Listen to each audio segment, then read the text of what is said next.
Steven, arrête s'il te plaît, j'ai jamais pu encadrer Michel Legrand. Salut c'est Nos Ciné, votre rendez-vous avec le cinéma qui ouvre ses studios à l'univers qu'il observe d'habitude de loin pour une petite séance interview en recevant dans quelques instants Antoine Rimbaud, réalisateur et scénariste dont le premier long métrage Une intime conviction est en ce moment dans les salles. Marina Foïs, Olivier Gourmet et Laurent Lucas au casting pour ce film de procès qui nous plonge dans une histoire vraie, l'affaire Viguier, du nom de ce professeur de droit accusé du meurtre de son épouse et acquitté après 11 ans de procédure et 2 procès riches en rebondissements. Pour évoquer ce film avec Antoine Rimbaud, mes 2 camarades de prétoire, Julien Dupuis, salut Julien. Salut Thomas. Et Perrine Quetzon, salut Perrine. Salut Thomas. C'est Nos Ciné, l'interview, une intime conviction et c'est parti. Tu fais un amalgame entre la coquetterie et la classe. Tu es fou. Enfin, si ça te plaît. Bonjour Antoine Rimbaud. Bonjour. Comment est-ce qu'il est né ce film, Une intime conviction, ce projet ? Alors il est né un peu par hasard. J'ai un ami qui s'appelle Karim Dridi, qui est réalisateur, à qui je faisais lire des scénarios qui n'étaient pas du tout sur du judiciaire, mais qui étaient toujours sur le doute, sur le thème du doute. C'est-à-dire qu'il laisse le spectateur se démerder et se confronter à son intime conviction, mais sur le thème.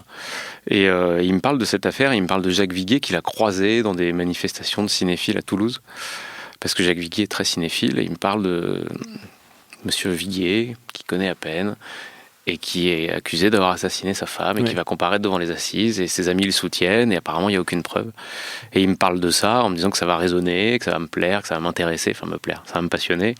Je lui réponds qu'on fait pas de film judiciaire en France, qu'il faut être Oliver Stone, que le mec est même pas jugé, que c'est mort, que c'est impossible, que c'est pas un sujet possible.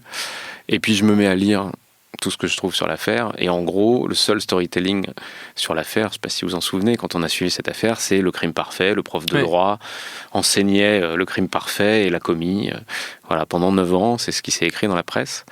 Je vais assister au procès, je suis déjà allé un peu en comparution immédiate, je me suis intéressé à la détention pour mineurs, mais jamais à la cour d'assises.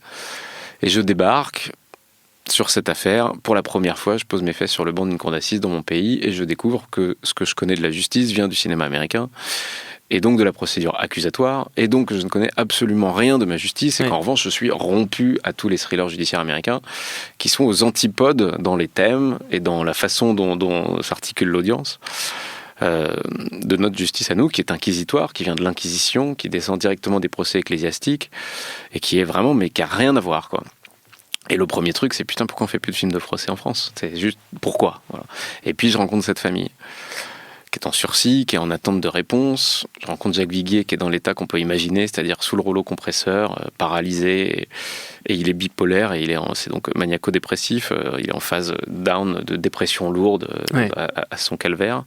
Et je rencontre ses enfants qui se mettent à me parler, probablement parce que je suis pas journaliste, que je leur demande rien, que je leur pose pas de questions, que je leur explique que je prends des notes pour peut-être un jour ou pas en faire quelque chose. Donc je leur explique que moi j'écris des scénarios, bon voilà.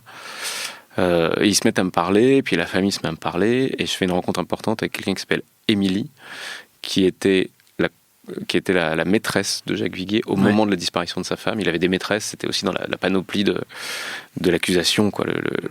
L'assassin avait des maîtresses. Oui, et donc, c'est ça, le mari infidèle, voilà, qui veut se débarrasser de dans les archétypes du récit médiatique. Oui, bien sûr. Et donc cette Émilie était sa maîtresse, elle avait 20 ans, elle vient à la barre dire que c'était pas du tout dans ses valeurs, qu'elle faisait sa connerie des 20 ans, mais qu'elle était amoureuse de son prof de droit, puis c'était comme ça, qu'elle voulait être juge d'instruction, puisqu'elle étudiait le droit, et qu'elle collectionnait les balances. Ça s'invente pas, c'est le détail qui tue, depuis qu'elle était petite. Voilà. Et puis elle a découvert l'injustice de son pays, elle est allée le visiter en prison, et puis elle est devenue sa compagne pendant 9 ans, et elle a élevé les enfants, elle a pris toute cette famille sur son dos, elle a retourné le dossier pendant des années, et elle s'est lancée dans une quête pour la justice, et c'est devenu son sacerdoce. C'est la première personne qui m'intéresse dans cette affaire, c'est la première sur qui j'ai envie d'écrire. Oui. Et puis après, il est acquitté par une première cour d'assises. J'ai déjà passé un peu une ligne avec la famille, je me suis rapproché un peu de la famille, et puis je sors de là avec au moins la conviction de son innocence, et la conviction que l'enquête a été faite à charge, et qu'il n'y a pas de preuve, et qu'on doit l'acquitter. Bon, voilà. Sans évidemment aucune preuve de son innocence non plus. On ne prouve pas une innocence. Quand le parquet fait appel, c'est une spécificité française, ça existe dans pas beaucoup de pays. Le doute a profité à l'accusé, mais circuler. Le ministère public décide recommence quand tout. même de Voilà. relancer la machine. Je m'en indigne et je propose aux enfants de faire un documentaire sur leur point de vue pendant le deuxième procès, parce qu'il me semble que leur point de vue est capital. Et ils ont très peur de s'exposer. Et donc je leur demande... Pourquoi de leur point de vue, justement c'est la première question. Parce que je trouve ces enfants extraordinaires et que ce qu'ils racontent sur leur père, sur leur mère, sur le dossier, c'est un vrai point de vue très juste, quoi. Équidistant, forcément, c'est les enfants. Ils ont grandi dans Maman a disparu, Papa est accusé de son meurtre. Je les vois interroger leur père. Je vois des scènes de famille comme ça, je rentre dans cette famille. Je les vois interroger leur père de manière hyper rationnelle, sur des questions très précises, etc. Et je les vois se poser vraiment les questions. C'est ça, en fait, ma question. Alors, c'est compliqué de... Parce que dans le film, c'est pas... Non, super dans le film, évident, il y a une distance de sécurité avec la famille qui, là, je suis en train de raconter des choses qui sont bien au-delà du film. Bien au-delà du film. Leur point de vue m'intéresse parce que c'est le point de vue du doute, effectivement, à ce moment-là, et que je les ai vus passer par ça, alors qu'on n'attend pas ça du tout. On attend évidemment une défense aveugle et affective de leur père, et c'est pas du tout ce que je vois, et je trouve ça intéressant. Et puis parce que j'ai l'impression que moi je vais pas pouvoir poser mes fesses sur le banc sans essayer de faire quelque chose. Voilà, c'est aussi simple que ça. D'accord. Très naïvement, moi j'ai l'impression de voir un mec qui se noie dans une piscine, et il y a une perche à côté de la piscine, et puis il y a juste à l'attendre. Et j'essaye de faire quelque chose. C'est d'abord ce projet de documentaire. Je tournerai plein de choses à l'occasion de ce deuxième procès, dans l'intimité de cette famille, qui aboutiront à de la matière, mais qui ne fera pas un documentaire. En revanche, toute cette matière a été un des matériaux de la fiction, et on a tout transformé dans le process en fiction, c'est-à-dire avec des acteurs qui jouent.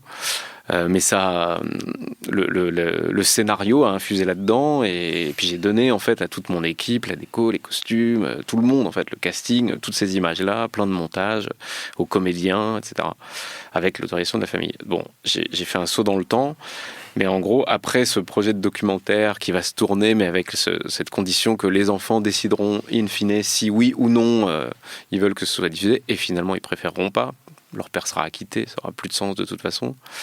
Dans le même temps, toute la famille et les enfants surtout parlent de changer d'avocat. Et moi, c'est cette histoire de piscine là. Je suis à Paris, ils parlent d'un certain Éric Dupond-Moretti que je connais pas encore. Ils ont besoin d'un acquittement médiatique, pense-t-il. C'est très naïf aussi, mais parce qu'en fait, on continue à écrire dans les journaux que leur père est coupable, et en plus, c'est la double peine pour eux, parce que non seulement les jurés l'ont pas acquitté parce qu'il était innocent, ça c'est ce qu'on lit partout. C'est le bénéfice du doute, on dit ça souvent comme ça, du revers de la main, quoi. On balaye un jury populaire, mais les enfants lisent dans la presse et entendent que c'est par égard pour ces enfants qu'on n'a pas voulu leur enlever leur père, eux qui ont déjà perdu leur mère, ce qui est insupportable pour eux. Et ils veulent un rayonnement médiatique de l'acquittement, voilà. Et puis tout le monde a très peur de l'appel, hein. Que feriez-vous si vous étiez acquitté et puis qu'on recommençait tout, quoi, hein, parce que ça a été très suspect, ce changement d'avocat. J'ai eu pas mal de questions à Toulouse, hein, essentiellement, dans la région, des gens qui se levaient à la fin de la projection en disant « mais s'il a changé d'avocat, c'est qui est coupable ?» C'est vite dit. Bref, je deviens un peu l'émissaire de la famille en allant trouver Éric Dupond-Moretti, qui va rentrer dans l'affaire, ce qui ne s'est pas passé du tout comme dans le film, c'est du cinéma, complètement, on a réinventé ça. Mais enfin, j'ai fait ça. J'ai passé cette ligne-là. Quand je fais ça, je me dis qu'il n'y a plus de film, que je ne ferai pas une fiction, tout ça. Et puis, je vis le procès en observant la grande machine judiciaire, mais de plus près le travail de la défense. Et Éric Dupond-Moretti, qui me passionne, et qui est le deuxième grand personnage dans le réel, dans mes rencontres autour de cette famille. Et puis, au procès, il se passe des trucs rares, qui ne sont jamais passés dans les annales de la justice française, qui sont le film, et donc il ne faut pas spoiler, mais bon, en gros, il y a eu des rebondissements exceptionnels, dignes des rebondissements du deuxième acte des thrillers judiciaires américains. Voilà, ce qui n'arrive jamais. Et évidemment, comme tout le monde, je brûle de voir ce qu'il y a dans les écoutes téléphoniques qui ont fait rebondir le procès et dont la défense a fait plein de choses incroyables pendant les audiences. Et une fois que le dossier est archivé, classé, je me penche dessus. J'ai un vertige en fouillant ces écoutes et en fouillant le dossier, que j'ai déjà un petit peu découvert, le dossier. Et là, j'imagine ce personnage. Et donc, je reviens, mais ça prend 1 an, quoi. Ça prend 1 an d'obsession à l'intérieur du dossier, à tourner autour de mes différents matériaux et à me demander s'il y a un film possible. Je commence par écrire une série Premier projet, c'était un peu Rashomon, c'était 8 épisodes d'une heure avec 8 points de vue. La piste documentaire a été complètement abandonnée. Ouais, du coup, à complètement. ce stade-là. Mais moi, j'ai jamais fait de mais- documentaire. D'accord. Et d'abord, documentaire, j'ai un absolu respect pour le documentaire, mais j'ai jamais fait de documentaire. Simplement, tout d'un coup, dans la démarche dans laquelle j'étais face à ce réel, ça a été un chemin. Mais j'ai filmé, quoi. Mais un peu tout seul. Hein. Pourquoi l'avoir abandonné à ce stade-là, en fait? Parce que les enfants voulaient pas, tout simplement, et qu'il y avait quelque chose de. Et puis c'était aussi un chemin pour trouver, moi, la juste distance aussi. C'est-à-dire que je pense que il y a eu un rapport de confiance qui s'est créé à l'intérieur du dispositif de tourner dans l'intimité sur cette famille. Et puis ensuite, ça s'est transformé en autre chose qui me correspond 10 fois plus. Et c'est le film que j'ai fait. Alors c'est un long chemin très particulier. Moi, je dis souvent que c'est un film qui a infusé dans le réel. Et oui, il y a un gros travail documentaire qui l'a nourri, qui n'a pas abouti à un documentaire. Mais c'est pas plus mal. Hein. Moi, je trouve ça tant mieux, en fait. Non, mais ma question, c'est du coup, comment intervient en fait la fiction au milieu de toutes ces expériences et ben, puis dans de la toute recherche cette du point de vue, documentation. dans la recherche du point de D'accord. vue et dans qu'est-ce qu'on va raconter avec cette histoire, parce que ça m'intéresse pas de faire un film sur un fait divers. C'est toujours très limité. Ce qui m'intéresse, c'est de faire un film sur la justice. Et donc très vite, après, j'ai un rapport obsessionnel avec l'affaire, dont je vais faire une obsession de cinéma et un personnage obsessionnel, voilà. Et puis j'ai un rapport obsessionnel avec la justice au cinéma. Je fais un espèce de travail, je me penche sur tous les films procès. Bon, je les ai vus déjà, évidemment, comme tout bon cinéphile. Je connais déjà très bien Lumet, mais il y en a plein d'autres. Et puis je regarde dans d'autres pays aussi ce qui s'est fait. Et je fais une découverte hyper simple. On fait plus de films de procès en France depuis la fin des années 60. En gros, des vrais films de procès, on les appelait des drames de prétoire. C'était des drames, c'était poussiéreux, c'était chiant, c'était bavard, et c'était statique. Il y avait Kayat qui se faisait... qui était moqué par la nouvelle vague beaucoup et qui était un peu démonstratif. Les Américains nous ont doublé là-dessus. Ils ont un genre et un sous-genre. C'est une institution dans le cinéma américain. Ils ont des séries, on les connaît tous par cœur, quoi. On est tous biberonnés à ça. Et ils font des thrillers. Et en fait, c'est pour une raison hyper simple, c'est la procédure. La procédure accusatoire cherche la vérité à l'audience. La défense est agissante à la manifestation de la vérité. C'est les fameux rebondissements du deuxième acte du procès lui-même qui donnent des films, des who done it, en fait, dans lesquels on court après la vérité. Et les grands thèmes du cinéma américain et de leur justice, c'est la vérité, le bien, le mal. Voilà. Nous, c'est pas du tout ça. Et ça devient super passionnant de se demander comment on peut faire. Et donc, c'est l'enjeu du film, et c'est là que je creuse le point de vue par rapport à ce thème-là. Les thèmes qui parcourent notre justice, le grand thème, c'est celui qui parcourait mes expérimentations de scénarios qui ne se sont pas tournés avant de découvrir ça, c'est le doute. Ce qui sépare l'enquête policière de la justice, c'est le doute. La défense, chez nous, elle ne cherche pas la vérité, ça ne l'intéresse pas. Elle est là pour se lever et dire « Attention, on ne sait pas, il y a du doute, vous devez acquitter ». C'est ça l'enjeu de nos procès en France. Et c'est à l'accusation de démontrer la culpabilité de l'accusé, et tout se fait avant. C'est l'instruction, c'est le juge d'instruction qui enquête à charge et à décharge. Et c'est un héritage religieux, ça vient des procès ecclésiastiques. Vraiment, c'est l'idée que la vérité vient d'en haut, qu'elle est confisquée au peuple et elle est remise dans les mains des sachants. Bon, il y a un peu des jurés qui font un peu joli, mais bon, qui sont quand même importants et qu'on veut faire disparaître aujourd'hui dans une réforme de la justice très économique, pour des raisons bêtes de coupe budgétaire. On veut... Bon, c'est un autre sujet. Mais donc voilà, je découvre l'intime conviction et pas le doute raisonnable. Enfin, je m'aperçois en gros que toute l'idée que je me fais de la justice et la réflexion judiciaire bien plus récente, anglo-saxonne, parce que c'est pas que les films américains, c'est tous les pays du Commonwealth, parce qu'évidemment que la justice américaine est tout aussi malade de plein de problèmes, mais juste les règles du jeu de la procédure accusatoire sont tellement dramatiquement opposées aux nôtres que voilà, il y a un grand sujet, il y a un film à faire. Et vous le dites clairement d'ailleurs dans le film, parce que je vois le personnage donc de Olivier Gourmet, Éric Dupond-Moretti, le dit dans ses répliques complètement. Il le dit, il dit clairement au personnage de Marina Foïs. Ouais. C'est pas mon boulot. C'est pas mon boulot. Mon boulot, ce n'est pas de chercher le véritable coupable. On n'est pas au procès de Durandé, on est au procès de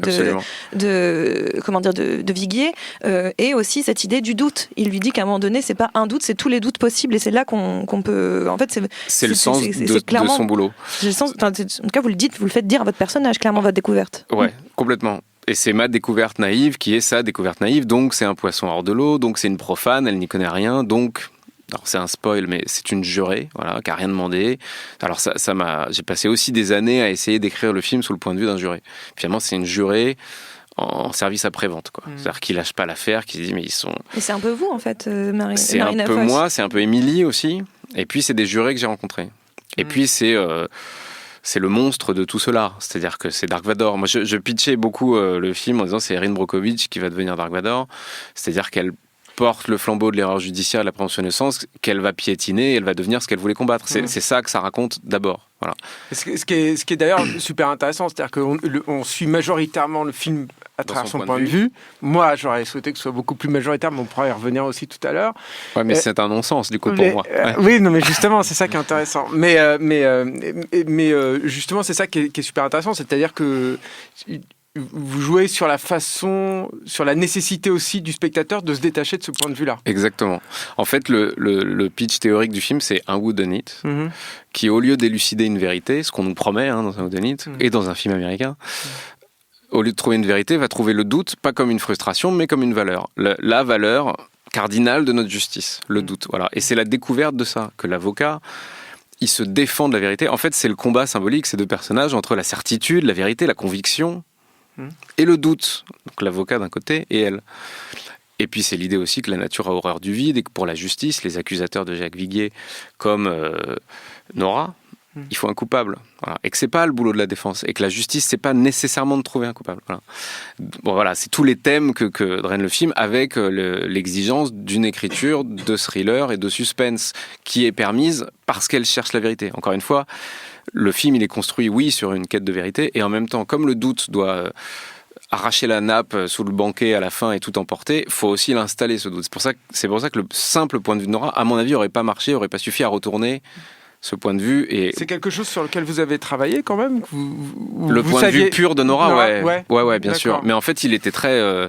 parce que c'est aussi faire un film de procès, et en fait, cet enjeu... Si on fait de Wrestler ou son autre film obsessionnel après, de Black Swan, c'est-à-dire si on fait un film complètement d'enfermement dans l'obsession et de point de vue, on va pas raconter grand-chose de la cour d'assises. Ça va être à distance, et moi je veux faire un film de procès. Donc ça ne me suffit pas, et j'ai pas envie de raconter toujours la même chose à chaque séquence de procès. Je veux que la mise en scène aille chercher du sous-texte différent à chaque séquence, et qu'on appréhende la justice, alors quand même avec l'idée que c'est vu depuis le banc, mais l'idée large, quoi, que c'est vu depuis le banc, donc on ne passe pas du côté, par exemple, on va pas aller dans la salle des délibérés, on va pas aller... Et c'est un film sur le doute, donc ça nous échappe, donc on est quand même avec elle, mais on est un peu aussi avec l'avocat, qui travaille avec elle, et puis en fait c'est construit sur l'idée que la plaidoirie de la fin, qui est réelle, va s'adresser autant à elle qu'aux accusateurs de Viguier. Et donc il y a une espèce de divorce entre ces deux personnages, et c'est construit sur l'évolution de leur rapport, maître à élève, puis antagoniste, puis il a quand même besoin d'elle, et puis à force de chercher la vérité, elle fait aussi, elle arrive à combattre l'autre vérité en face, mais ça suffit pas, parce que le doute, c'est pas qu'une vérité, c'est pas qu'une possibilité, c'est toutes les possibilités, etc., etc. C'est construit là-dessus, donc oui, il y a deux points de vue, mais il y a un point de vue dominant quand même. Ouais, mais qui doit se prendre le mur. Mais après, le point de vue, c'est vraiment essentiel pour moi au film, parce que clairement au début, je pensais que c'était un film, quand le film commence, surtout avec Nora, je voyais vraiment un film, clairement un film de procès, on est tous d'accord là-dessus, mais un film sur l'obsession, de voir ce personnage qui bascule à un moment donné, qui est raisonnable, qui veut faire quelque chose de bien, mais qui va basculer dans, comme vous le disiez, il va basculer dans quelque chose de négatif. Mais pour moi, c'est vraiment un film sur le point de vue. Vous n'arrêtez pas de dire ce mot-là d'ailleurs depuis le début. C'est un truc de cinéma, le point de vue. S'il n'y a pas de point de vue. Mais ça se voit aussi dans votre mise en scène. De toute façon, je trouve qu'il y a beaucoup de travail sur le jeu des regards des personnages. On a beaucoup de plans sur les yeux, la manière dont on va regarder les uns et les autres.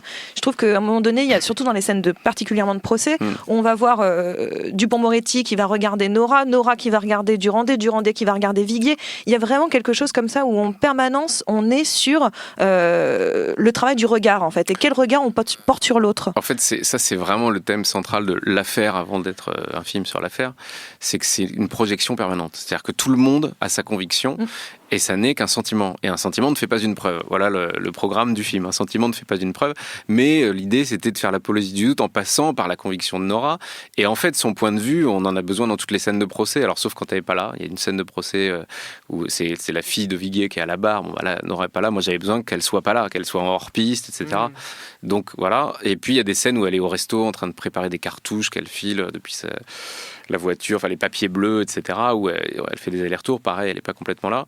Mais globalement, au montage, on avait tout le temps besoin des reaction shots sur elle pour voir ce qu'elle ressent, ce qui se passe. Et après, il y a un truc, et puis on a théorisé ça avec le monteur, on a regardé fenêtres sur cours pendant le montage tout le temps. En fait, c'est un peu ça, c'est-à-dire que c'est un personnage qui est le spectateur, c'est-à-dire qu'on regarde quelqu'un regarder, Mais il y a quand même d'autres points de vue, il y a quand même d'autres façons de rentrer dans les scènes, parce que c'est très limité. Alors bon, Fenêtre sur cour, c'est un film de dispositif parfait, pur, qui est un pur... Moi j'aimerais bien Fenêtre sur cour sans la résolution. C'est mon rêve de cinéma, mais il y a une frustration, évidemment, nécessairement. Moi, j'étais obligé d'installer tout le paiement du doute qu'il emporte à la fin dans chaque scène de procès, tout en restant dans son point de vue. Mais l'idée, le projet, et je crois on l'a réussi, et bref, il faut faire des sondages sur chaque spectateur, c'est qu'on soit dans sa conviction le plus possible, qu'on ait son sentiment à elle de la culpabilité d'un autre, et que quand on arrive dans le climax du film, qui est la pure fiction, qui est cette scène dans le couloir de l'hôtel qui précède la plaidoirie, là on se fasse retourner et qu'on se dise mais un sentiment ne fait pas une preuve, et qu'on ait à rougir d'avoir trouvé l'amant coupable sans plus de preuves que Viguier. C'était ça le projet. Et pour ça, il faut installer le Dupond-Moretti. Il faut qu'il gagne aussi, il faut qu'il soit audible, etc. Alors, il y a quand même des spectateurs qui me disent qu'ils sont déjà contre elle, ils sont déjà retournés contre elle avant ça. Mais il y en a suffisamment qui me disent, effectivement, ça fait réfléchir, ce qu'il lui dit dans le couloir de l'hôtel. Le projet du film, il est là, donc il y a une espèce de balance, c'est le cas de le dire, qu'il faut tenir. Et après, il y a ce qu'on raconte dans chaque scène de procès, qui est vachement intéressante pour se renouveler, pour pas s'ennuyer, dans le rythme, etc., qui fait qu'on creuse des points de vue différents de simplement le point de vue de Nora ou celui de l'avocat. Il y a des idées de visuelles de cinéma que j'aime beaucoup, moi, dans le film, et notamment sur la façon dont cette obsession commence à prendre beaucoup de place dans la vie de Nora. Ouais. Je pense notamment au remplacement des photos, par exemple, ou à ces séquences rythmiques où on la voit gérer son quotidien et gérer en fait les écoutes, resto, en fait. les écoutes, les papiers, etc. les et à commandes, quel point c'est en train de rythmer en fait son quotidien dans cette boucle-là. Donc j'imagine ça, c'était déjà tout est écrit. Tous les montages parallèles sont écrits. Ouais, tout est écrit, c'est pas storyboardé parce qu'on n'a pas les moyens. Mais j'avais fait des petits montages avec des bouts d'autres films. Moi, j'ai été monteur très longtemps. J'étais obsédé par ça, le rythme. Et puis, en fait, l'écueil, c'est les assises, c'est de faire un film assis chiant, quoi. Voilà, c'est ça. C'est pas forcément très cinématographique. Non, enfin, c'est dangereux, mais c'est très cinématographique aussi parce qu'il y a des. Moi, j'adore les films de procès. Je suis dingue de films de procès. C'est hyper puissant dramatiquement et en fait,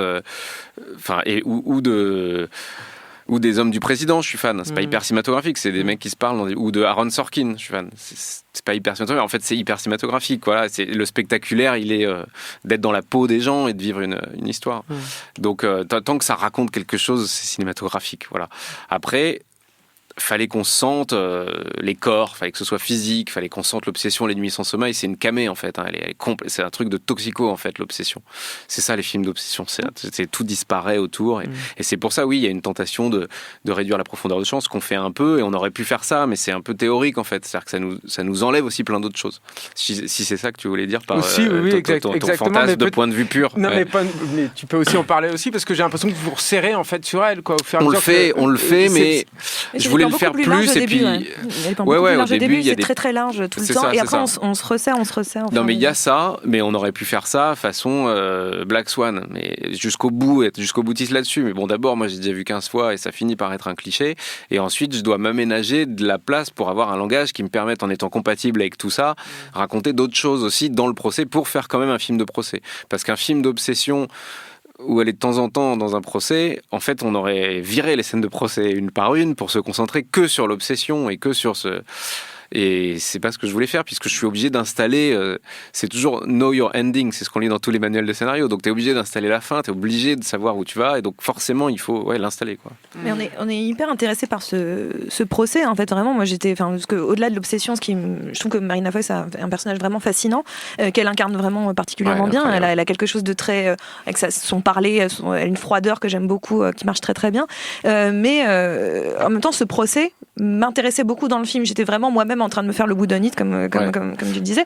Mais justement, quand j'entends ce que tu racontais sur la démarche, comment t'en es arrivé à faire ce film-là, à quel moment, comment on sait que, comme tu connais le procès, t'as lu les choses, à quel moment on arrive à trouver la bonne distance entre ce qui est le procès réel, les gens réels que t'as côtoyés, Éric Dupond-Moretti, les enfants, et cette nécessité de fiction. Donc comment on arrive à trouver le bon degré? Parce qu'il y a des mensonges par omission aussi. C'est la grande question aussi que je me suis posée. cette Émilie, est-ce que tu as gommé certains trucs? Cette Émilie n'existe pas, par exemple. Elle est remontée par capillarité, inspiration de Nora. Alors, dans sa période lumineuse, c'est-à-dire dans son combat contre l'injustice, pas dans la partie Dark Vador. Enfin, il n'y a pas de Dark Vador. J'ai pas rencontré Dark Vador. J'ai rencontré des fous de justice, on les appelle. C'est ces gens, souvent, c'est leur propre affaire, qui se promènent avec des dossiers sous le bras dans les palais de justice et qui courent après les avocats. Il y a un peu ça aussi, et qui sont des gens, qui veulent se défendre de l'acharnement judiciaire, etc. Et qui sont parfois barjots, quoi. J'ai rencontré plein de fous, quand même. Là, il y a quelqu'un qui m'écrit en ce moment sur Facebook parce qu'il a retrouvé le corps de Suzy. Il a trouvé des os, il les a fait expertiser, on lui a dit que c'était des os. La femme de Jacques Viguier. Voilà, Suzanne Viguier qui a disparu, dont on n'a jamais entendu. Donc, et puis, il y en a plein qui me racontent n'importe quoi. C'est peut-être pas un barjot. Tout le monde se fait. Oui, je discute un peu avec lui. La nécessité du doute. Mais donc justement, comment on garde cette distance? Comment vous avez réussi? Parce que vous êtes très impliqué finalement. Oui, avec c'est un truc que vous avez expérimenté forcément, en fait. Le vertige de courir après la vérité, oui. Voilà, et le manque de doute, quoi, justement. Oui, j'ai frôlé des trucs jamais de certitude, mais cette espèce de vertige, de ce sentiment qui agit comme une emprise. Il y a un truc un peu fantastique. C'est religieux, la conviction.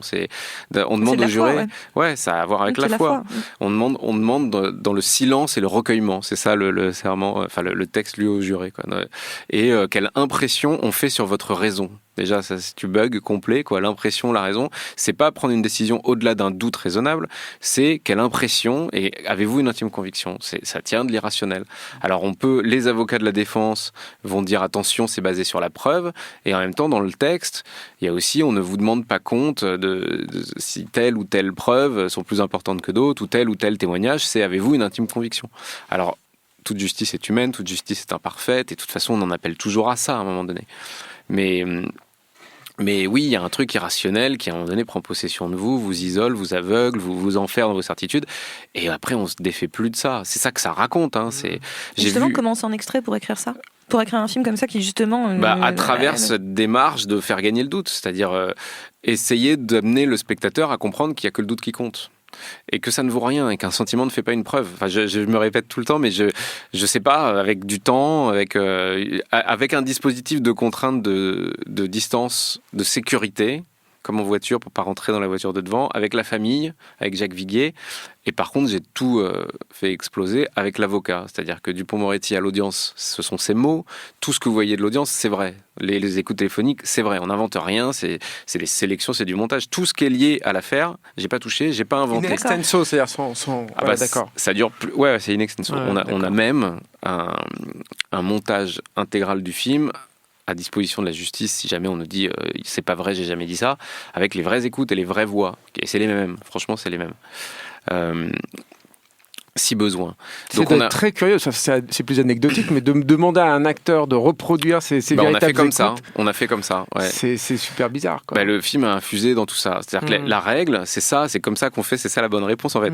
La règle, c'est on n'invente rien de l'affaire. On fait des choix, évidemment. Ça dure 1h50, 1h45 sans le générique. Le procès durait 3 semaines. Le dossier pourrait remplir la pièce de carton. C'est gros. Évidemment, on fait des choix.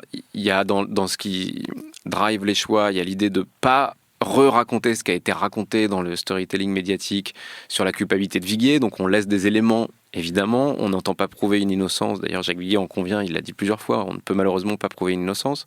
Donc on laisse des éléments à charge, mais on ne va pas tous les sortir. On ne fait pas, par exemple, ils ont fait un défilé des maîtresses de Jacques Viguier. Ça, nous, on l'a un peu laissé de côté, on trouvait ça moyennement intéressant.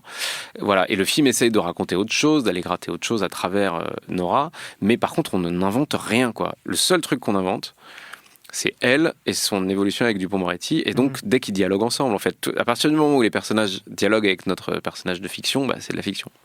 Donc, le Dupond-Moretti, c'est un Dupond-Moretti de cinéma que j'ai imaginé dans cette situation face à une borderline qui va devenir complètement tarée, en fait. Et qu'est-ce qu'il fait de ça, quoi? Quand elle devient vraiment toxique, comment il l'éjecte, quoi? Voilà. Et donc, il y a ça dans la démarche, et ça m'a débridé. J'ai évidemment demandé son autorisation à Éric Dupond-Moretti de faire ça. Sinon, il n'y avait pas de film. Je lui ai donné 3 ou 4 versions du scénario qu'il n'a jamais lu. Ah ouais, ça c'est marrant. Alors. Il me dit ça va, qu'est-ce que je vais lire ça, j'ai d'autres trucs à faire, il a d'autres affaires, et puis il l'a vécu, et puis il me dit mais si tu changes pas l'affaire c'est bon. Je lui dis oui mais quand même j'ai inventé un personnage, et puis je lui raconte plein de trucs, mais il me fait confiance. Pourquoi avoir changé cette rencontre d'ailleurs, tu disais tout à l'heure pour qu'elle soit plus cinématographique. Moi je l'ai retrouvé pour lui parler de ça, lui dire que la famille de Jacques Viguier envisageait de changer d'avocat et ce qui pourrait éventuellement rentrer dans cette affaire.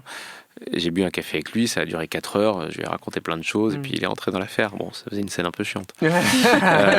Et puis parce que ça raconte plein de choses. Le fait qu'elle lui court après. Voilà. Il est un peu magnifié, ce personnage de Éric Dupond-Moretti. Enfin, je trouve qu'il a quelque chose de très... En tout cas, Olivier Gourmet le joue avec une forme de théâtralité, surtout à la fin. Évidemment, quand il fait sa plaidoirie, parce que c'est normal, il y a une forme de théâtralité là-dedans. Ouais. Mais même lui-même, il est assez... je trouve très, très mis en valeur. Il y a quelque chose de très beau, en fait, dans le personnage. Olivier Gourmet lui-même est beau dans le film, c'est pas un terme technique, mais il y a quelque chose il a énormément de charisme, énormément de prestance, et c'est un personnage qui est plutôt c'est un personnage qui est vraiment assez droit quoi, dans le film, et c'est pas un personnage sur lequel on peut douter pour le coup.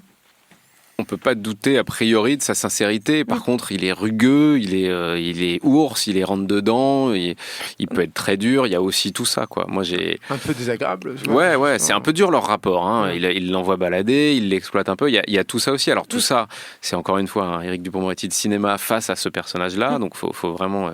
Mais j'ai essayé, et je pense que le vrai Éric Dupond-Moretti m'en est gré, de pas non plus faire un truc trop lissé, quoi, et sans cultiver une insolence, etc. Je voulais quand même que ce soit musclé, et puis le cinéma c'est du conflit, il fallait qu'il se rentre dedans. Moi je pensais tout le temps à ça, je pensais par exemple, il y a un truc dur, hein, encore une fois, le climax c'est dans le couloir de l'hôtel, ça c'est violent par exemple, et il a jamais fait ça. Alors d'abord personne n'a réveillé Dupond-Moretti à 4h du matin, et je pense qu'il faut pas. Alors le film a l'air de dire qu'il faut pas, j'en sais rien, peut-être qu'il serait doux comme un agneau. On ne lève personne à 4h du matin. Surtout la veille de sa plaidoirie, quoi, pour lui dire des conneries, voilà, pour lui dire un truc fou furieux.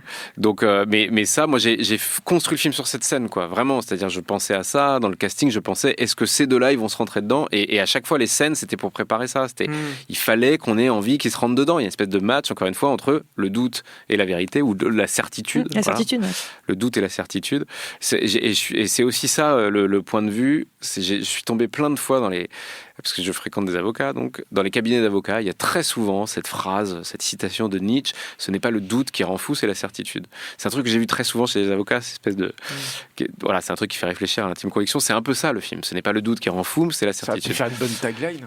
Ouais, c'était sur le scénario à un moment donné que ça traînait au début, en première page. On n'a pas parlé de Laurent Lucas, du choix et du traitement de Viguier, parce que ce qui est intéressant, c'est qu'il est totalement absent en fait. Il est pas là en fait. C'est le mot. Ouais. Et le choix de Laurent Lucas est ultra judicieux, je trouve que c'est peut-être même peut-être le plus beau choix de casting en fait, parce qu'il c'est quelqu'un de très ambigu. Il trimballe une image de quelque chose, de quelqu'un d'ambigu pour les films qu'il a fait auparavant. Alors ça c'est pour vous qui savez, mais je suis d'accord, il a une opacité, il a un truc très très singulier, Laurent Lucas, fascinant, et il a aussi joué des bourreaux et des victimes. Vraiment, il s'est fait sadiser dans des films autant qu'il a fait des serial killers. Enfin, dans notre imaginaire de cinéphile. Bah oui, par exemple. Non, mais plusieurs fois. Dans Calvaire ou dans Alléluia, il a deux rôles différents. Voilà, ou dans même Harry, un ami qui vous veut du bien, c'est la victime. Donc il a ces deux trucs-là. C'est exactement ce qu'on voyait de Jacques Viguier. Alors, d'abord, il y a ce truc de l'opacité et de l'absence. Tout est dans L'étranger de Camus. Être absent à soi-même, être absent à son propre procès, c'est quelque chose de très universel qu'on rencontre souvent dans les cours d'assises. J'ai une petite anecdote très parlante. On arrive avec Marina, j'ai emmené tout le monde voir des procès. C'était hyper important que tout le monde aille aux assises et pour pas faire le film hors sol en regardant des films et que tout d'un coup quelqu'un ait la mauvaise idée de dire objection votre honneur. Il fallait que tout le monde aille aux assises. D'ailleurs, c'était un peu interdit de voir trop de films de procès, quoi. Moi, j'avais bien réfléchi à ça, c'était suffisant. Par contre, les assises, il fallait y aller. On va avec Marina, qui avait déjà beaucoup assisté à des procès quand elle était jeune et qui était déjà hyper intéressée, qui avait un regard brillant déjà sur la justice. On va voir. C'est un truc que tu as découvert, j'imagine, après. Ouais. Quand je l'ai rencontrée, je l'ai rencontrée parce qu'elle avait fait savoir qu'elle adorait les films de procès, qu'elle rêvait de faire un film de procès et que ça pouvait l'intéresser. Je la rencontre, tout de suite, je vois qu'elle a fait tout le chemin avant même de lire. Elle lit, elle me dit je veux faire ce film, etc. On connecte tout de suite, c'est génial. il y a un truc d'évidence de rencontre, comme Gourmet, qui était sur la liste depuis longtemps, mais c'est quand je le rencontre où c'est évident, quoi. Il faut toujours rencontrer les acteurs, ça n'a pas de sens de faire ça en regardant des films, faut les rencontrer. J'ai réussi à perdre mon fil, c'est classique. Donc vous allez voir un... On va voir un film, on va voir un procès, et pas un film de procès, lapsus intéressant. Et on rentre dans la cour d'assises, on sait juste un truc, donc c'est Dupond-Moretti qui défend une femme accusée d'avoir tué son mari, de l'avoir empoisonné. C'est le seul truc qu'on sait. On n'a rien lu et tout, on arrive et on voit pas les avocats à leur place habituelle parce qu'ils nous tournent le dos, ils sont au premier rang du public, et donc on voit leur tête qui dépasse et on regarde l'accusé, qui est cette femme très fermée, avec un visage un peu dur, blonde avec une coupe au carré très emprisonnée par ses cheveux, avec un maillot de marin, mais qui lui donne un air de bagnard des Dalton, quoi, et qui prend des notes, et qui a l'air dur, quoi, crispé, etc., et qui regarde pas du tout le public, qui prend des notes, tout.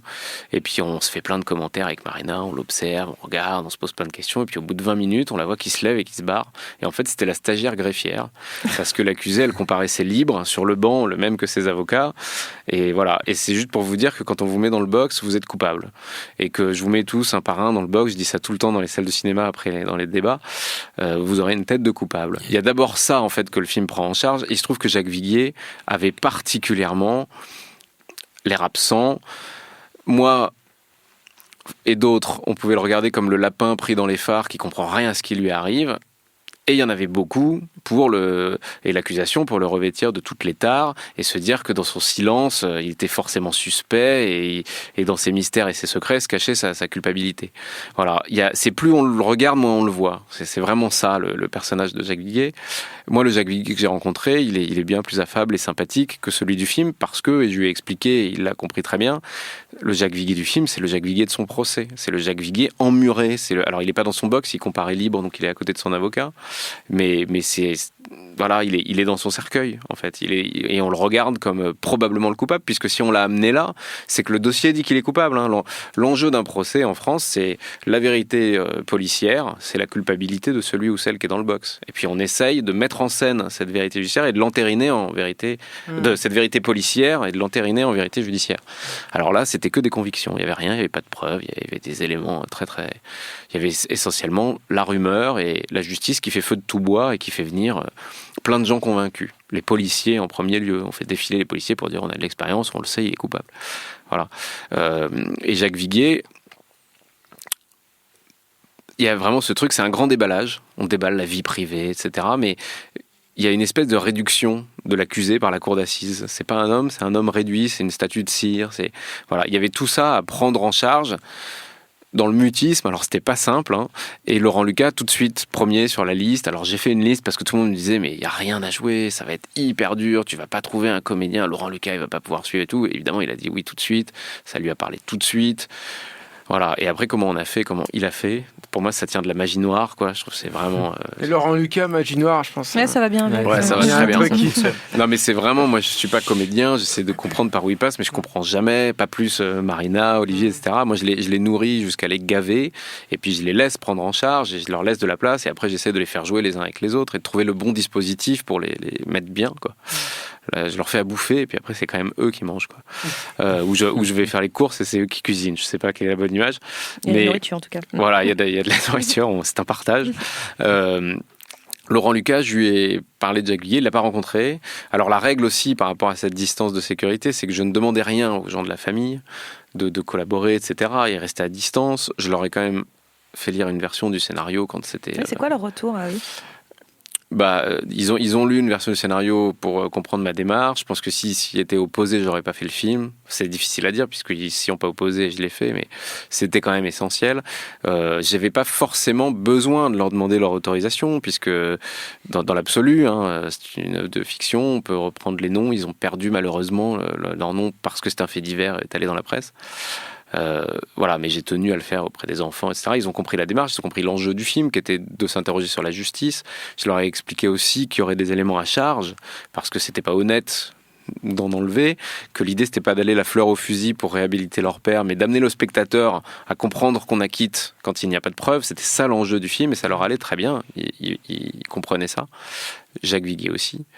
Et ensuite on leur a montré le film et ils s'opposent pas au film. Et voilà, après ça raconte leur douleur, ça raconte plein de choses. Le dessin des enfants qu'on voit dans le film, c'est le dessin des enfants. Pour eux, déjà, ça, c'est très précieux. Voilà. Il y a plein de choses qui sont précieuses. Ils ont perdu leur grand-mère, qu'on voit apparaître dans le film. Ils ont perdu leur grand-père, qu'on voit apparaître dans le film. Tout ça, ça a de la valeur pour eux. Après, ils comprennent ce que le film veut raconter. Et ils sont contents que le film ramène de la complexité et soit pas... c'est pas un film à thèse, c'est pas un film qui défend une thèse, c'est un film qui cherche à pousser à une réflexion sur la justice. Donc ça leur parle. Voilà. Donc ils ont accepté le film. Les enfants l'ont vu 2 fois. Je leur ai remontré la semaine dernière. Voilà, en gros, ça les a touchés, quoi, pour faire simple. Et Dupond-Moretti aussi, ça résonne avec 35 ans de barreau et des valeurs qu'il a portées pendant longtemps. J'ai encore un peu de temps, Thomas. Une dernière. C'est la dernière question. Allez, une question un peu de méthodologie. En fait, je me demandais en fait comment on tourne le plaidoyer final, en fait, qui est un monologue quand même super long, qui est très découpé en fait dans le film. Ouais, qui est très découpé au montage, mais toujours de A à Z, on l'a fait la plaidoyer. Voilà, c'était ma question. Ouais. Voilà. Ça dure 15 minutes sur le tournage, finalement 12 minutes in fine, et on sait évidemment qu'on va couper. On sait pas quoi. Et surtout, c'est la seule scène où il y a de la machinerie. C'est la seule scène très précise. Le reste, en fait, est en mode documentaire à l'épaule. C'est-à-dire que c'est 2 caméras à l'épaule en permanence, sans changement de lumière. 0 machinerie. Et pourquoi ce choix naturaliste alors, du coup? C'est pas naturaliste l'épaule, c'est pas vrai. Moi j'aime pas du tout ce mot vis-à-vis de mon film qui est archi fabriqué, c'est que des comédiens qui jouent. Pour moi le naturaliste c'est demander à des gens d'être ce qu'ils sont dans la vie et de les capter et tout ça. Alors après c'est pas parce qu'il n'y a pas de machinerie que... T'as plus une impression de capter le réel que d'avoir un point de vue de cinéaste. Moi j'ai des points de vue très clairs de découpage à chaque fois, sauf qu'il n'y a pas de machinerie, c'est tout. C'est-à-dire que... Mais parce qu'il y en a pour la plaidoirie, mais c'est une décision de mise en scène en soi. Alors je parle plus peut-être de la lumière alors. Moi, je trouve que... Alors oui, après, si, je veux que ce soit réaliste, mais le réalisme, c'est pas du naturalisme. Non, mais on peut en débattre, mais pour moi, le naturalisme, c'est et c'est pas pour ça que c'est moche, mais par exemple, Keshish, c'est du naturalisme. Oui, c'est voir des personnages interagir avec leur environnement, mais c'est sûr que là, c'est pas un vrai environnement pour eux. Et puis, c'est capter un truc que tu peux pas écrire aussi. Nous, on a pu l'écrire. Moi, ce que j'ai fait, c'est hyper écrit, quoi. Et je sais pourquoi la caméra est là. Donc, et pareil, le naturalisme en termes de cadre, ce serait effectivement pas savoir ce qu'on filme. Par exemple...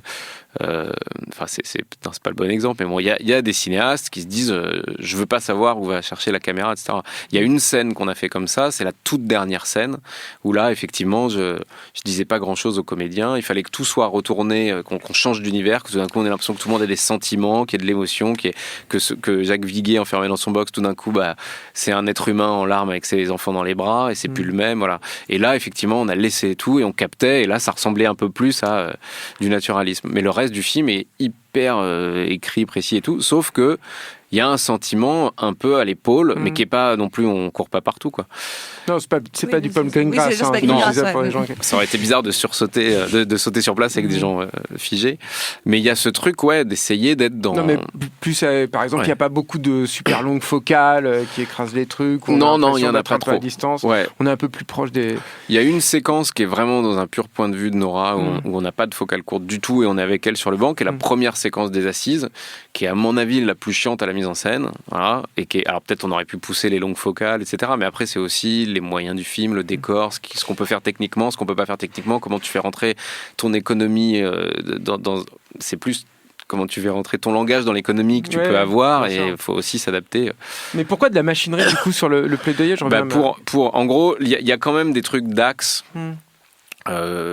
Verrouiller une règle assez simple, c'est d'abord on passe jamais du côté des jurés, voilà, jamais on passe la ligne des jurés, on va pas derrière eux avant la plaidoirie, voilà. Y a un truc de 3/4, c'est-à-dire que le plan vraiment frontal sur celui qui est à la barre, c'est soit un gros plan, et notamment quand l'amant est à la barre, il est de tous les plans, l'amant à la barre, c'est-à-dire qu'il est en amorce sur tous les plans, parce que à un moment donné il a emporté la partie. Quand il est venu à la barre, il a réussi à dominer, vraiment c'était très clair, Dupond-Moretti, il a réussi à le désarçonner, et puis il est sorti, il est rentré comme un menteur, il est sorti comme un mec un peu maladroit, voilà, donc c'est son moment, quoi. On l'a attendu pendant tout le film, voilà.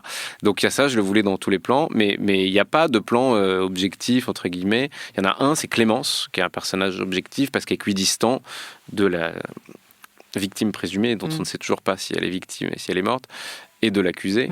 Et ça, je voulais un plan très archétypal, symétrique, la foule derrière et tout. C'est le seul moment où il y a ça, et où on est vraiment dans cet axe-là. Sinon, c'est des gros plans et surtout, c'est 2/3. C'est-à-dire, c'est depuis les avocats qui abordent les témoins. Donc, quand la défense se lève ou la partie civile se lève, on est axé comme ça. Donc, on attrape un peu de public dans les coins. Voilà. Et puis, il y a tout le temps des plans depuis le point de vue de Nora. Voilà. Et la plaidoirie, l'idée, c'était de faire tout ce qu'on n'avait pas fait, c'est-à-dire la caméra. En fait, il prend tellement possession de l'espace. C'est une idée toute simple. C'est qu'on va voir le décor comme on l'a pas vu et le lieu. Il prend possession de tout et tout le monde l'écoute et on passe du côté des jurés à un moment très précis de la plaidoirie. Et là, c'était très précis, très découpé. Comme il s'adresse à plein de gens dans le public, il y a, on sait, tant de plans sur Marina. Là, c'est très storyboardé. En tout cas, sur tous les plans de réaction des gens dans la foule, les jurés, etc. Et puis, je voulais il se lève et il prend possession de l'espace. Donc, c'était de la dolly pour la première fois. Toujours toute la plaidoirie. Alors Gourmet, c'est une machine de guerre, donc en fait, il l'a fait 17 fois, je crois. Je me souviens qu'on a fait 4 heures de rush, je crois. Il y avait quand même 2 caméras. Alors moi, la règle, c'était... il y avait quand même 2 caméras, même sur cette scène-là. Sur les assises, c'est tourné en 11 jours, le tribunal, et on a 2 caméras systématiquement. Tout le temps, je peux le comprendre sur le reste, mais sur cette scène-là, plus particulièrement... Pour les plans de réaction aussi, pour gagner du temps, parce que c'est pas très compliqué, une fois qu'on a vu notre axe là, de se dire que, tiens, on peut en profiter pour faire un plan sur les enfants, la grand-mère, mais aussi sur le juré. On a besoin de tout ça. Voilà. Et on se donne toujours beaucoup plus de matière que ce qu'on a scripté. Et après, en fait, c'était la technique qui s'adaptait sans arrêt, et puis on corrigeait un peu des choses d'Olivier, mais il fallait quand même lui laisser l'espace, etc. C'était lui qui nous emmenait, c'est lui qui se déplaçait dans le cadre et nous qui le suivions. Et il y avait des trucs techniques hyper compliqués où il se rapproche, où il y a des problèmes de points et tout. Et il fallait pas le faire chier. Je voulais pas de marque au sol, par exemple. Ça, c'était la règle. Voilà. Donc ça peut être du naturalisme. Mais il y avait pas de marque au sol. En fait, j'ai rien fait de techniquement compliqué, sauf la plaidoirie. Voilà. En gros, c'était le seul moyen de faire rentrer dans l'économie. Mais même là, il n'y avait pas de marque au sol. Il y avait pas de marque au sol, mais comme Olivier Gourmet est un génie et qui comprend tout, à un moment donné, moi, j'allais à l'oreille du pointeur qui faisait le point. Demander ça va, qu'est-ce qu'on peut faire, ouais mais je veux pas l'ennuyer, etc. Et puis on fait 1 fois, 2 fois, 3 fois, et puis je veux absolument ce truc là où il part de loin, il se rapproche, on finit en gros plan, on commence à tourner autour de lui, enfin voilà, des choses très théorisées en amont. Et puis à un moment donné, la prise est magique, je vais le voir, je fais t'es trop fort, il dit mais c'est pas moi, c'est Olivier. Et en fait il s'est calé, c'est lui qui s'est adapté à eux sans qu'on lui demande rien. Et il a fait 17 prises. Je me souviens que le lendemain matin, j'y suis ennuyé parce que j'ai regardé les rushs, j'ai fait enregistrer les rushs du combo pour regarder tout, pour m'assurer qu'on a ce qu'il faut, etc. Et le lendemain, je reviens et je lui dis, je suis désolé, mais le moment où tu cries j'ai honte, il faut absolument que j'ai un plan d'ensemble, que tu dis ça à toute la machine judiciaire et que ça résonne, et voilà. Et je l'ai pas, donc j'ai juste besoin de j'ai honte en plan large. Et tu me dis de combien d'élan tu as besoin, d'où tu pars, où tu vas et tout, pour être chargé, pour être... Et il me dit, bah, moi je fais tout, donc il a refait pour... voilà, il était vraiment comme ça, quoi. Il pouvait pas ne pas... fois. Voilà, donc il a vraiment... Ou c'était la 17e. C'était peut-être il a vraiment...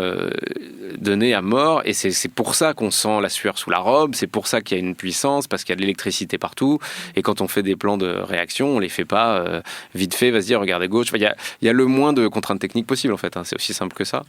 Et dans le même genre, quand on fait des trucs très montés, montage parallèle, là, du style elle est dans les cuisines, elle claque, elle sort une feuille, elle lui donne, et puis là lui il la dégaine, il y a une réplique à la barre, et on voit un autre témoin qui arrive et tout, pour avoir l'électricité et la tension, on faisait rentrer les acteurs qui venaient à la barre. Ils n'avaient pas le droit de voir le set. Ils n'avaient rien vu. Donc ils rentraient, là, ça tournait. Ils venaient se mettre à la barre. Nom, prénom, âge, profession, juré de dire la vérité. Premier tour de table, le président qui les interroge. Tout ça improvisé complet. Le mec, souvent, je lui disais rien. Je lui disais, t'inquiète, ça va bien se passer. Il avait 1 ou 2 répliques, il la connaissait. Et puis, il était tout tremblant. Les autres l'appelaient. Parfois, on se marrait un peu parce que c'était à côté de la plaque, mais c'est pas grave. Je savais que tout ça, c'était des déchets puisque je pouvais rien mettre qui n'était pas scripté vraiment dans le réel. Et puis, tout d'un coup, notre Éric Dupond-Moretti de cinéma, Olivier Gourmet, s'amusait avec tout ça. En amont de tout ça, on avait fait des ateliers où ils avaient déjà interrogé des témoins. Pas dans leur texte, mais vraiment on leur avait appris ce que c'était qu'avocat de la défense, etc. Et donc tout d'un coup le texte sortait et là ça tremblait. Voilà. Et ça c'était un peu un sentiment de naturalisme, alors pour revenir, mais en même temps très pensé dans un dispositif et très ludique et avec des acteurs dans le jeu. C'est-à-dire c'était un espèce d'échauffement dans le jeu, etc. Mais en fait pour moi le naturalisme c'est chercher l'accident. Et en fait c'est un film quand même qui est dans la maîtrise et où on peut pas sortir du truc. Avec évidemment le cinéma c'est aussi vivant, mais Voilà. Après, je me suis pas lancé dans mon plan, c'est de là à là, c'est ça, etc. À part chez elle, dans l'obsession, il y avait des trucs un peu précis. Mais d'abord, je me suis lancé dans rien de compliqué parce qu'on avait beaucoup de choses à faire et que voilà, fallait qu'on sente une énergie. Il y avait du montage, oui, ça c'est sûr, c'était très précis sur le montage. Moins de 40 jours de tournage, c'est ce que tu me disais tout à l'heure. 34, voilà, 40, 34, c'est très luxueux. Oui, si tu fais un énorme film de sous-marin, je pense que tu as plus que ça. Mais pour un premier film, 7 semaines, ça doit être le max, je pense. C'est déjà le max, ce qu'on a eu. Après, il y a beaucoup d'acteurs et tout. Si on avait fait un truc. Et puis, moi, j'avais peur aussi. Il fallait que ce soit contemporain et donc, encore une fois, physique et qu'on soit impliqué, etc., dans les scènes d'audience. Et ça peut très vite, si tu fais un travelling très doux, etc., ça peut très vite être au théâtre ce soir, quoi. Il y a une théâtralité qui, à mon avis, va mal. Alors, sauf au moment de la plaidoirie, parce que là, c'est un grand morceau et il est tout seul aussi. Mais le truc. Je peux pas essayer de faire Zemeckis avec 34 jours de tournage et c'est pas possible en fait, on va se planter. De toute façon, je pense qu'il faut pas essayer de faire Zemeckis en France. mais je me suis pas lancé. Et pourquoi pas? Non, mais j'invite qui veut le faire, mais il faut beaucoup de temps et de patience qu'on n'a pas sur un premier film en tout cas. Voilà. Ce que je veux dire par là, c'est des plans hyper précis. Je m'adaptais quand même à la plaidoirie, j'avais des envies, mais quand on pouvait pas, on s'adaptait et puis ça marchait quand même. Voilà. Mais on savait, moi je cochais mes petites croix, ce morceau-là je le l'ai, c'est sûr, ça va être là. Voilà. Et puis on le laissait jouer, et puis parfois c'était aussi magique.